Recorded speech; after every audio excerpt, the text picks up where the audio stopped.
Sir జనరల్గా ప్రతి ఒక్కరు కూడా ఒక ఎక్స్ప్లోర్ చేయాలన్న ఉద్దేశం అయితే ప్రతి ఒక్కరికి ఉంటుంది. కానీ ఒక కన్ఫ్యూజన్ ఏంటంటే ఏ ఏజ్లో ఎలాంటి టూర్ వేస్తే బెటర్గా ఉంటుందనేది ఉందండి. ఈవెన్ నాకు కూడా ఆ కన్ఫ్యూజన్ ఉంది. సో ఏ ఏజ్ ఏ టూర్స్కి సూటబుల్ అంటారు? అంటే అండి ఇప్పుడు ఈ ట్రావెల్ అనేది escaping from your regular life style అనేది స్కూల్కి వెళ్తున్న ఎల్కేజీ స్టూడెంట్ నుంచి రిటైర్డ్ అయిపోయిన ఎల్డర్లీ పర్సన్ వరకు మ్యాండేట్. ఈరోజు స్కూల్కి వెళ్తున్న ఎల్కేజీ బేబీకి కూడా తన ప్రెజర్స్ తనకు ఉన్నాయి. మొబైల్ ఇస్తేనే మాట ఉంటుంది, టీవీ ఆన్ చేస్తేనే మాట ఉంటుంది.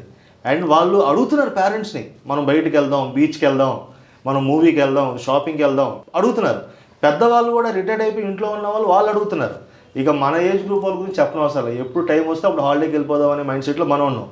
సో ఇప్పుడు హాలిడే అనేది ఏంటంటే ఖచ్చితంగా mandate for all age groups. So దీన్ని మనం ఇప్పుడు మాట్లాడుకుంటున్నాం, కానీ ప్రతి స్టేట్ ఆల్రెడీ దీన్ని ఆలోచించి అన్ని ఏజ్ గ్రూప్స్కి కావాల్సినవి వాళ్ళ లొకేషన్స్లో ఆల్రెడీ రెడీ చేసి పెట్టారు. ఫర్ ఎగ్జాంపుల్ ఇప్పుడు మనం మాట్లాడుకుంటే, మీరు ఇప్పుడు ఇందాక మనం రాజస్థాన్ గురించి మాట్లాడాం. రాజస్థాన్కి వెళ్తే కిడ్స్కి కావాల్సిన పాయింట్స్ ఉన్నాయి, యంగ్స్టర్స్కి ఉన్నాయి, కపుల్స్కి ఉన్నాయి, ఎల్డర్లీ పీపుల్కి ఉన్నాయి, రిటైర్డ్ అయిపోయిన వాళ్ళకి ఉన్నాయి, వీళ్ళందరికీ కావాల్సిన ఎన్ని ఉన్నాయి. ఓకే, ఆల్రెడీ ఇప్పుడు కిడ్స్ గురించి మాట్లాడుకుంటే వాళ్ళకి కావాల్సిన అమ్యూజ్మెంట్ పార్క్స్ ఉన్నాయి, వాళ్ళకి కావాల్సిన వాటర్ యాక్టివిటీస్ ఉన్నాయి, కపుల్స్ కావాల్సిన పార్క్స్ ఉన్నాయి, పెద్దోళ్ళకి కావాల్సిన అంటే మిడ్ ఆఫ్ 30-35 ఇయర్స్ ఆ ఏజ్ గ్రూప్ వాళ్ళకి హిస్టారికల్ మాన్యుమెంట్స్ ఉన్నాయి, ఆర్కిటెక్చర్ చూడడానికి బ్యూటిఫుల్ ప్లేసెస్ ఉన్నాయి. ఇప్పుడు జైపూర్, మన జైసల్మర్, థార్ డిజర్ట్స్లో చక్కగా ఎల్డర్స్ చక్కగా రిలాక్స్ అవ్వడానికి ప్లేసెస్ ఉన్నాయి. లైక్ వైజ్ ఇప్పుడు దుబాయ్ చూసినా, అబుదాబి చూసినా, వియత్నాం చూసినా, Bali, Phuket, Australia, South Africa, ఈ కంట్రీస్ అన్నిట్లో కూడా ఆల్ ఏజ్ గ్రూప్స్కి కావాల్సినవన్నీ కూడా రెడీ చేసి పెట్టారు.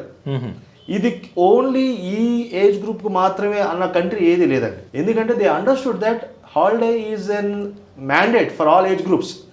సో మేమేంటంటే అక్రాస్ ద గ్లోబ్ అన్ని డెస్టినేషన్స్ మేము టేకప్ చేస్తాం, domestic as well as international. So last 15 years నుంచి we have catered more than 30,000 families. So అన్ని ఏజ్ గ్రూప్స్తో మేము వర్క్ చేసాం. సో ఇప్పుడు ఈ సీజన్లో వీఆర్ గివింగ్ వియత్నాం, మనకి కంబోడియా, అట్లనే మన పుకెట్ చాలా హాలిడేస్ వెళ్తున్నారు. బ్యాంకాక్, పటాయాలో కూడా యూజువల్గా బ్యాంకాక్, పటాయా అనే కల్లా అది ఒక అడల్ట్ డెస్టినేషన్ అనుకుంటారు, but that is absolutely wrong. Beautiful destination for families అండి. ఎన్ని బ్యూటిఫుల్ పాయింట్స్ ఉన్నాయి, కిడ్స్కి ఉన్నాయి, మనకి సఫారీ వరల్డ్ ఉంది, బర్డ్స్ పార్క్ ఉంది, మనకి చక్కటి బీచెస్ ఉన్నాయి, షాపింగ్ మాల్స్ ఉన్నాయి, మంచి కంట్రీ, నియరెస్ట్ ఇండియాకి మన హైదరాబాద్కి నియరెస్ట్ ఫ్లైట్, చక్కగా విత్ ఇన్ ద బడ్జెట్ మనం ప్లాన్ చేసుకోవచ్చు. లైక్ వైజ్ పుకెట్ మనం వెళ్ళవచ్చు, Singapore, Malaysia, Dubai, Australia, South Africa, all Kenya safaris, ఇవన్నీ కూడా ఫర్ ఆల్ ఏజ్ గ్రూప్స్ అండి. So there is no age bar for a holiday. Starting from LKG student up to retired people, everyone needs a holiday today. Thank you. Thank you so much.